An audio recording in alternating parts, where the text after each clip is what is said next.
Okay, it's bright. It's bright out here.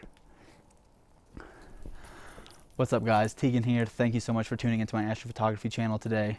Clearly, I'm not going to be imaging tonight. Winter is fully upon us here in the Colorado Rockies, as you can see.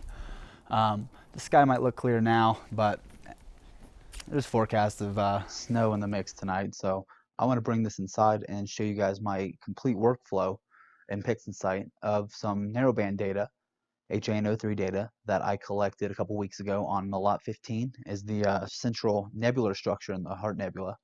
I collected about 35 hours, so I just wanted to go from start to finish and show you guys how I produce one of my images. If you guys have any questions or comments below, please don't hesitate to ask. I'm going to try and reply to as many as I possibly can. Thank you again for tuning in, and I hope you guys enjoy. Let's go ahead and get started.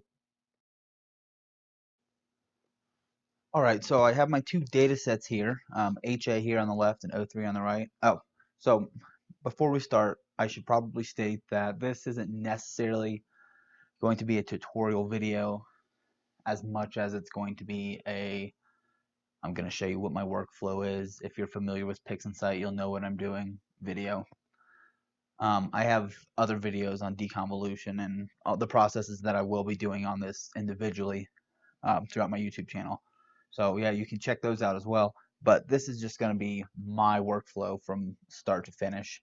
If something is confusing that's maybe you may not know why I'm doing it, I'll try and fill in the gaps and explain those as I'm going. But by no means is this a how-to instructional video. So with that being said, we're going to go ahead and start. Over here on my left, again, is my HA data. I'll go ahead and auto stretch that. Oh, well, that's my O3 data. And here's my HA data. Yeah, I was super happy with the amount of O3 data that ended up coming out on this target. I believe this is 15 hours of O3 data and 19 hours of HA. It's like 34, 35 hours or something around there. But yeah, super impressed with the amount of O3 data that came out. So I'm just going to start off deconvoluting this image. And I did do a quick process of this prior to this video, and I found that deconvolution was pretty difficult on this one, especially with the using the PSF, the point spread function deconvolution process. So I think I'm going to stick with whatever the other one is. So anyways, I'm going to stretch this and go ahead and make a star mask or a luminance mask, and then I'll bring it back down to its linear state, because as you probably know, deconvolution should be done in the linear state. And this is probably the second time that I've actually followed those rules. Right.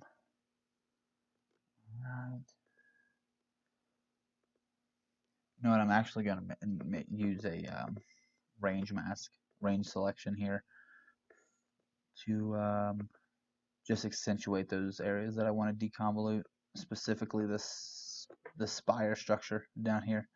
That's the coolest part. It just stands out like a sore thumb, so I really want to get that sharp and detailed. Some more. There's other regions necessarily deconvoluted. Okay, I'm going to go ahead and blur this. Apply it. Alright, so I have my range mask for my deconvolution mask. So yeah, layering this on top of this is just going to let me deconvolute these areas right here. And I could do a star mask too, I guess. I'm going to go ahead and do a star mask. You know what? No, I'm not. The star masks that I'm getting for this are really weird. It's just capturing all the noise in the background too, so it'll affect the whole entire image. So I'm just gonna skip out on the star mask. If I 99.9% of the time I do use a star mask, but for some reason this just isn't working for me. So I will just use a luminance mask and see how this goes. Bring this back down to its linear state.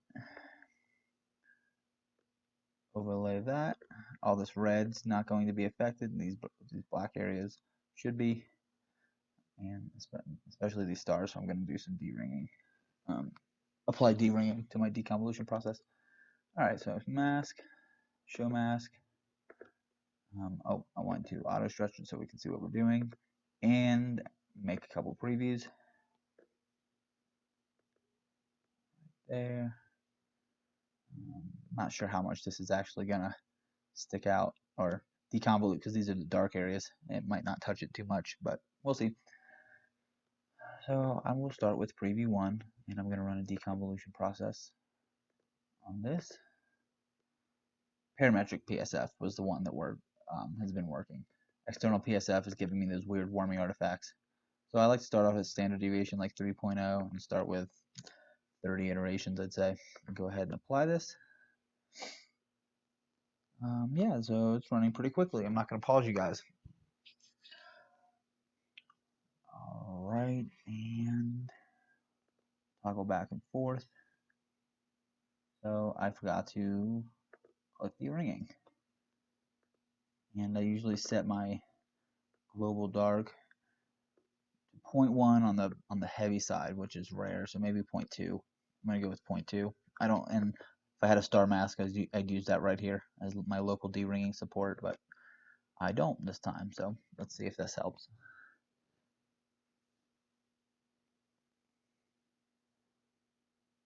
And if it doesn't help, I will go ahead and make a star mask, even though it's just including all these weird artifacts, and I don't really understand why. So we're gonna see how this works.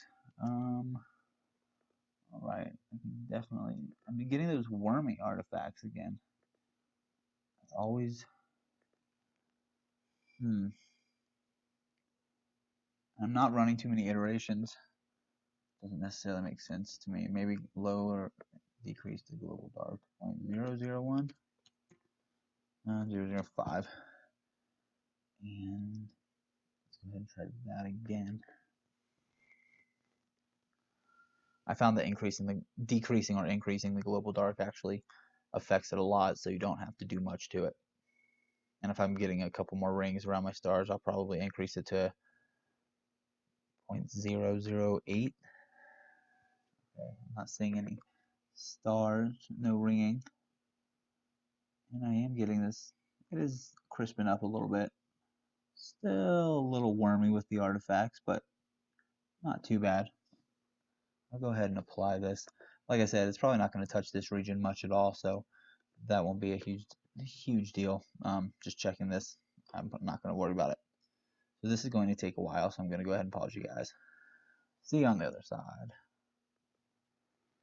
Alright, so we are back and deconvolution has completed. I'm going to go back and just do a quick Control Z and see how it looks. Those are small corrections. So seeing that on the the wide angle is going to be hard to catch a difference. Let's see if we can see anything in here. Yeah, there actually is some structure improvement. Okay, so that's before. Click. That's after. Click. Very, very subtle in these regions right here.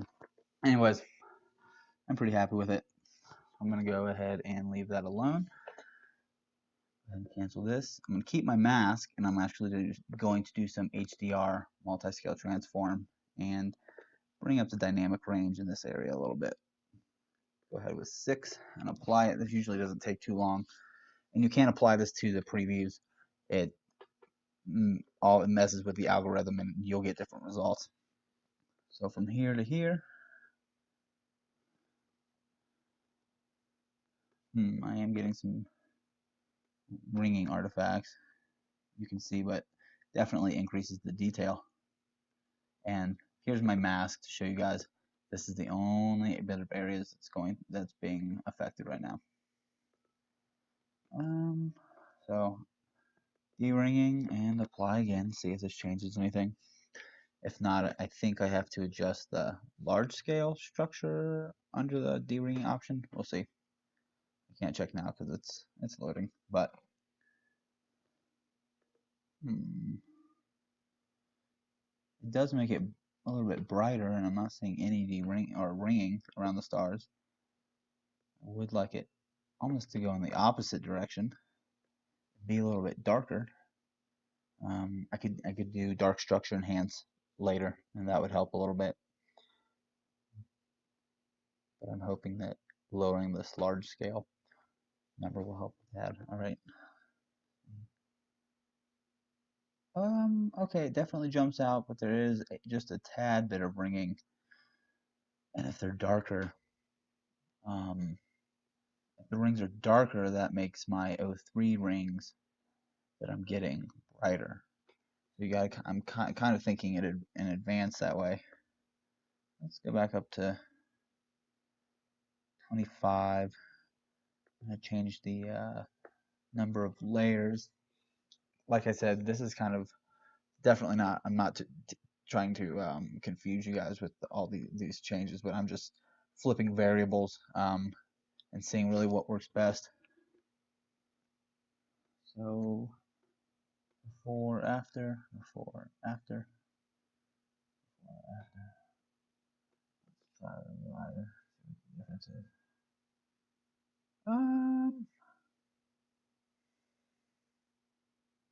I'm not digging that. Maybe try 7. If not 7, then I'm gonna go back down to default at 6 and keep my D-ringing default the same. It'll brighten this region up just a tad, but I can do some dark structure enhance to increase the contrast there. Ooh, that's actually kind of over the top, actually. Yeah. I don't know. That is super cool, but definitely stands out. Okay, what I could do, I'm gonna go ahead and edit my range mask, control that in histograms, and bring down the highlights a little bit. Okay, and then I'm going to reapply this mask. And then I'm going to use the same one. It's going to be a less intense version of the one. I like how it's really popped out, but I think it popped out a little too much. So if I decrease the midtones or the intensity of my range mask and apply it, the intensity of my HDR multi-scale transform process will not be as harsh. Okay, that's about what I was looking for. Yeah, I think I'm gonna go ahead and use that. I think that's pretty cool. Okay, so I'm finished with that. Mask, remove mask, and remember I'm still in the linear state. I haven't stretched it yet, but I think it's time for me to go ahead and do that. Histogram transformation. Now you could also do noise reduction in the linear state, but I like to do my noise reduction in Photoshop. I could load this in, but I'm probably not going to do any noise reduction on this image. It's pretty nice and clear, especially the HA data. All right, not finished yet. Bring up the midtones, and I kind of like my images on the darker side, so having this brighter is really going to help. I like that right there. And then I'm going to run that dark structure enhance under scripts, utilities, and what this does, it just literally enhances the dark structures. So this is the intensity scale, kind of. I don't want it too much, so I've used this before. 40s can be good on some targets, but it tends to kind of go overboard. But you'll see all these dark regions, and even these with wispy dark areas. This one right here, this little globule, and these globules down here, and hopefully this little. Yep, there you go. So I'll toggle back and forth. Before, after, before, after, before, after, and those came out real nice. So I'm really happy with that actually, and I think that was at the amount I set was 22, and the default's 40, I believe. So okay, so I'm actually gonna go ahead and finish. Let's call that one. I'm finished with that one. I'm gonna rename it though to HA. All right. Keep this range mask because I might use that later. All right, now we have our O3 data. And what I like to do with my O3 data is stretch it immediately, because I'm not going to be doing any HDR or deconvolution, anything that needs to be done linear to my O3 data. So I'm going to actually stretch this a little bit over the top. So this is what this is probably what I would normally stretch it to, but instead I'm going to do it, really increase my midtones and really darken the blacks, because I want this area highlighted, because I'm going to create a range mask to highlight only the nebulous regions and increase the signal so we can get it to show through in the AJ data. What am I doing? Okay, process, all process. I'm going to go down and create a range selection. And so keep in mind that those little white areas right here are going to be affected when you increase. So those are halos. So you have to watch out for those. Almost impossible unless you blur it a whole lot. So I'm going to go ahead and try that. It's kind of over the top. It's going to blur that whole area instead of blurring these areas brighter than these areas, if you know what I mean. Like, it kind of just blends in right there, and you may not get ringing artifacts. So this is my first time actually trying this, so who knows, I may learn something. Alright, so I'm going to increase that there. Nope, that there. That seems so blurry. Okay. Alright, I like that. Yeah, and this is just creating a mask using range mask takes practice, but it's one of the most useful tools in PixInsight, in my opinion. Oh, so shoot. All right, mask, remove mask. All right, I'm going to go back down to how I would normally stretch it. And I'm going to apply my mask here. Show mask, so I'll be only increasing these signal areas, as you can see. You don't want it to look too much, or else it'll start to look weird. But increasing it somewhat, so you can see a dramatic increase in signal. It's kind of the route I like to take. All right, so that is my O3 data.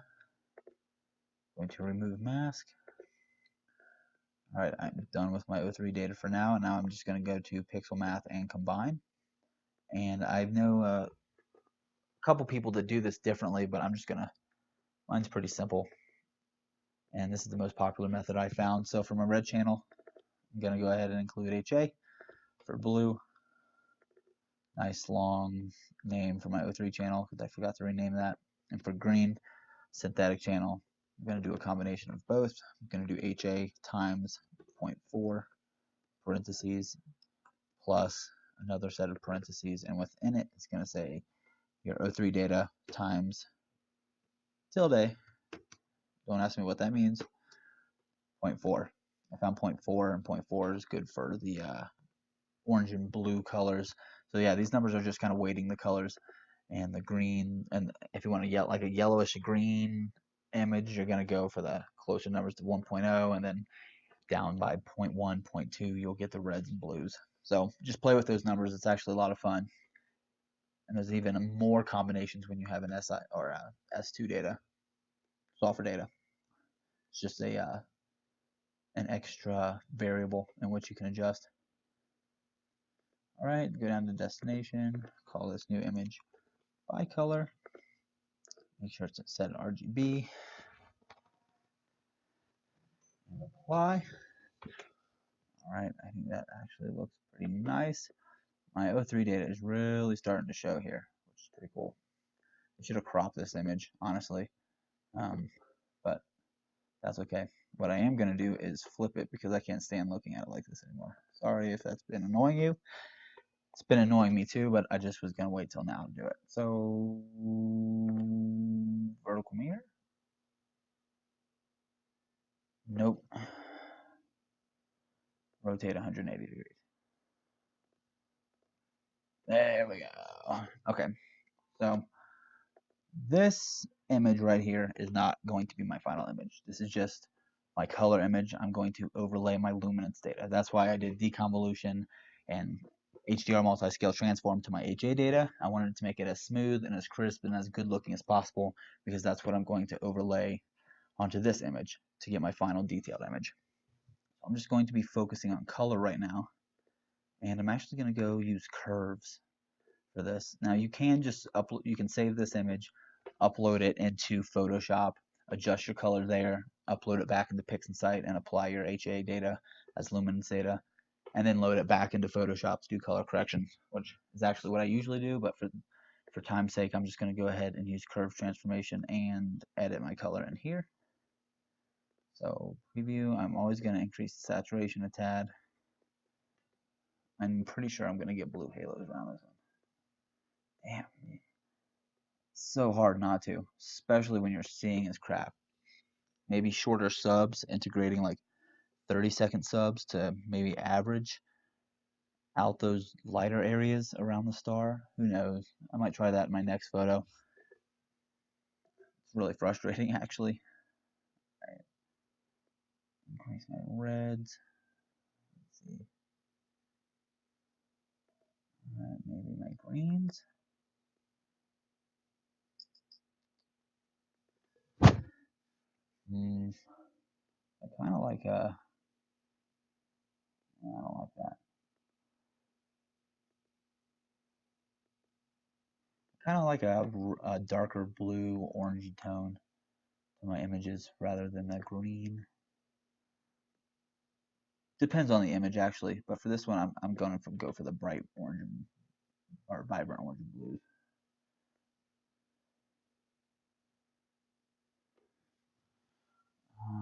So before, after, before, after. What's saturation doing? What does saturation do? All right. Go above and beyond. Maybe darken it a tad, because like I said, I like my images a little darker. I don't think this is actually orange enough, this area. Ah, it's so tough. All right, I'm going to go with that. I think that looks pretty nice. Nice overall blue. Oh, now what you can do, and what I will do, is apply my range mask. This is my O3 data. Range mask. So just apply that, and now you can just show mask. You can just edit that area if you don't like the colors. So let's say it's too blue. Well, that looks obviously fake, so you have to do this very subtly. Down to the blues. Increase the reds in this area. No. Maybe not do this idea. It's not turning out as I'd like it to. Okay, well, I'm just going to go ahead and keep it as is because I like it anyways. So remove the mask. Now I'm just going to crop this. And I'll apply the same exact crop to my HA data so I don't mess things up.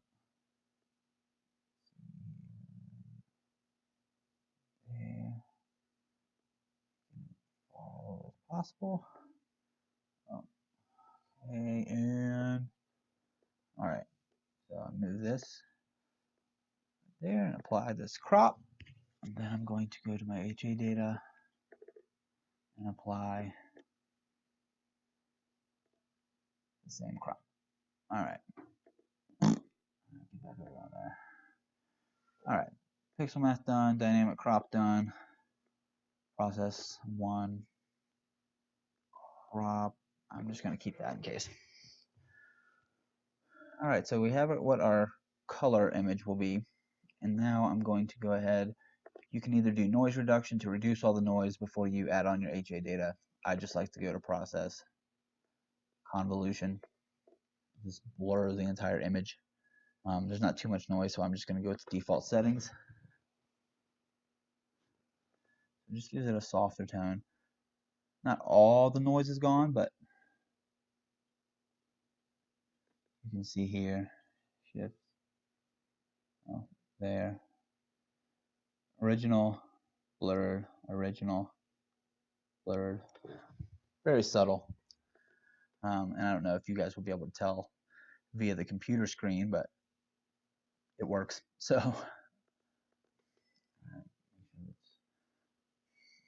all right, so now I'm going to combine my HA data with my color data. By doing that, I'm going to go to process. And actually, I'm thinking, okay, let's try it. All processes, I do LRGB combination, and since we're only utilizing our luminance channel, our HA data, go ahead and select that and just drag your default. You can adjust the lightness and saturation as well, but I just go ahead and change that in the curves or in Photoshop. So everything's going to sharpen up here, hopefully. Oh, that looks really bad.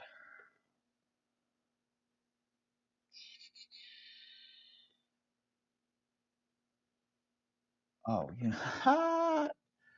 know why? I didn't rotate this. Holy cow, I was like, that should look like that. All right. Rotate 180 degrees. Now we can apply. And hopefully it looks a lot better. That made my heart sink, man. Okay. 70% drum roll. And it still sucks because I rotated it before I cropped it. See, I'm glad I kept that process right there. So now I have to rotate it first. And then crop. And then apply. So by kind of seeing those two, I don't think I'm going to like the color that I come up with in the final image. So I'm just going to go back and reprocess my color image. Yeah. So it's a little bit blue for me. I like the details and whatnot, but that's too much blue in my opinion. And actually, I'm just going to disregard this whole color image here. But if you like yours, keep it. All I'm doing, I'm just going back to pixel math, or I'm sorry, I'm going to be stretching this data, my HA data. I'm going to make it brighter so it shows up in the final image some more, because it's a little too dark. I'm just getting too much blues. I'm just going to increase the contrast here, like such. And apply. All right. Let's go down and check. Looks good. This region is pretty intense. I'm usually don't go this intense with my my photos. I like more of a natural look. All right. I know I'm backtracking, so I apologize. I'm gonna use the same process. I'm sorry, same crop for my O3 data. I am totally sidetracked by that. All right. Okay. Here we go. Geometry rotate. It's late. Okay. Let's go ahead and apply that crop. There we go. And then back to pixel math. I'm going to use the same formulas. Go ahead and apply it. Good grief. Okay. I like this. This looks a little bit more promising. Not as much blue, more orange is showing up. Nicer color tones. So back to curves, transformations, saturations. There we go. Should I bring down the grains a little bit? Yeah, there we go. there are so many variables that can change your color image or just your image um, in general, and that's what's so frustrating. Like this color looks way better than the first rendition that I showed you guys, and that's really what PixInsight's all about: trial and error, trial and error. Just keep trying different things, go back. I'm 90% sure you'll like the second result better than the first one. And I need to tell myself that all the time, but this is a reminder and this is proof that it actually works. If you don't like something, go back, adjust the variable, keep track of it, write it down even, especially if you're in the beginning stages of understanding and learning PixInsight and how it works. Write it down so you can remember it, go back, change a different variable, etc. I find that works really well. So I like this color scheme a lot. I'm going to go ahead and apply that right there. All right, and now I'm going to go to convolution, increase it a tad maybe, blur the image, and then I'm going to apply my HA data to this one. Hopefully it won't be as absurd looking as my last one. I wasn't a huge fan of that. All right, that looks significantly better. And then I'm just going to go back into curve transformations here, and like I said, normally I do this in PixInsight, or I'm sorry, Photoshop. But for time's sake, I'm just going to do it here because I find the results to be okay. Maybe saturation down a little bit. Okay, here we go. Increase the blues a little. Yeah. Get that O3 data to really show through. I'm liking the way my HA data is looking so far. I like to click this little mountain here. It helps instead of a round stretch, and it gives you a lot more adjustment, I guess, leeway in the darks and the brights, so you don't kind of combine them. Oh, shoot. All right, so a little bit of saturation. Increase the blues a tad. Increase the reds. No, it's okay there. Maybe the greens. I just kind of screwed myself over there by redoing that. All right, increase the reds in the bright areas. Nope, that didn't work. Oh, that's greens. I'm sorry. Man, I'm off my game. Okay, reds. Increase that there. Okay, just default. Pretty much fine. I'm just checking. Alright, I don't like that. Alright, so beginning now. Really not too much of a change. I like a subtler look, honestly. So that still looks really nice to me.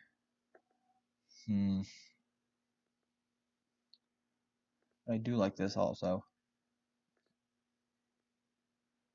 Drop down the darks, or make my image a little bit darker. Bring down the midtones. And let's bring down the greens a tad, maybe. Reds. Okay, there we go. Yeah, I like the blues there.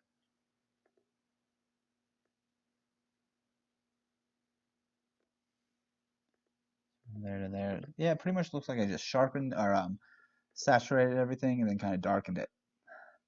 So I like that. I'm going to go ahead and apply it. I'm going to check out my de-ringing, or my ringing artifacts on my stars. And they're okay. You can clearly see them. Like I said, maybe some shorter subs. Maybe stretching my O3 channel a little bit less might help. But overall, noise-wise, detail-wise, time on process-wise, I'm pretty happy with this. So I'm going to go ahead and call this my final image.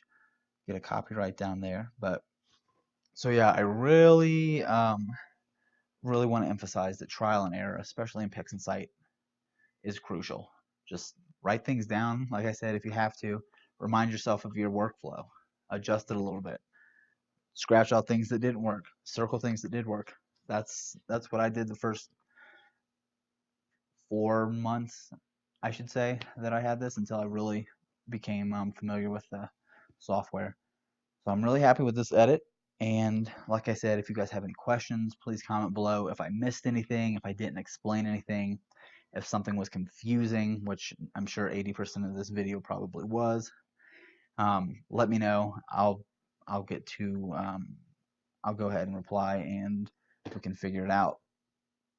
But besides that, thank you guys for tuning in, and I really hope you enjoyed and actually learned something. So see you next time.